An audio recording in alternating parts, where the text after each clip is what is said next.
రాష్ట్రంలో రైతు సంక్షేమం కోసం పాటుపడింది వైసీపీ అధినేత జగన్మోహన్ రెడ్డి ప్రభుత్వమేనని ఏలూరు జిల్లా వైసీపీ అధ్యక్షులు దూలం నాగేశ్వరరావు అన్నారు. ఏలూరు నగరంలోని కలెక్టరేట్ వద్ద ఈరోజు వైసీపీ ఆధ్వర్యంలో అన్నదాత పోరుపై నిరసన వ్యక్తం చేశారు. ఈ సందర్భంగా దూలం నాగేశ్వరరావు, దెందులూరు మాజీ శాసనసభ్యులు కొటారు అబ్బాయి చౌదరి మాట్లాడుతూ ప్రస్తుత కూటమి ప్రభుత్వం రైతు సంక్షేమాన్ని విస్మరించి రాక్షస పాలన సాగిస్తోందని ధ్వజమెత్తారు. వైసీపీ ప్రభుత్వ హయాంలో అన్నదాతలకు వివిధ సంక్షేమ పథకాలు బడుగు బలహీన వర్గాల ప్రజలకు అందించిన ఘనత వైసీపీ అధినేత జగన్మోహన్ రెడ్డిదే అని వారన్నారు.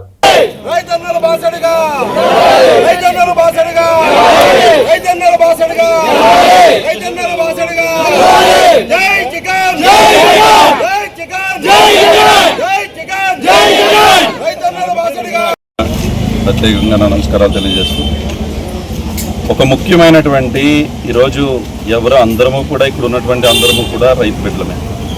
ఏలూరు జిల్లా అంటే రైతాంగం మీద ఆధారపడేటువంటి కుటుంబాలు.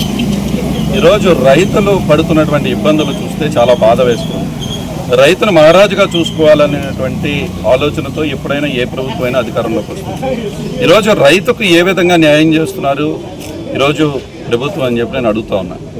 ఈరోజు నాకు చాలా బాధ వేసింది. ఎందుకంటే యూరియా కొరత ఉంటే ఈరోజు అసలు DCMS దగ్గర కానీ ఇక్కడ కానీ చూస్తూ ఉంటే రైతులు క్యూలో నుంచోటం ఏంటన్నా నాకు తెలిసి ఎప్పుడు ఏలూరు జిల్లాలో ఇటువంటి పరిస్థితి లేదే.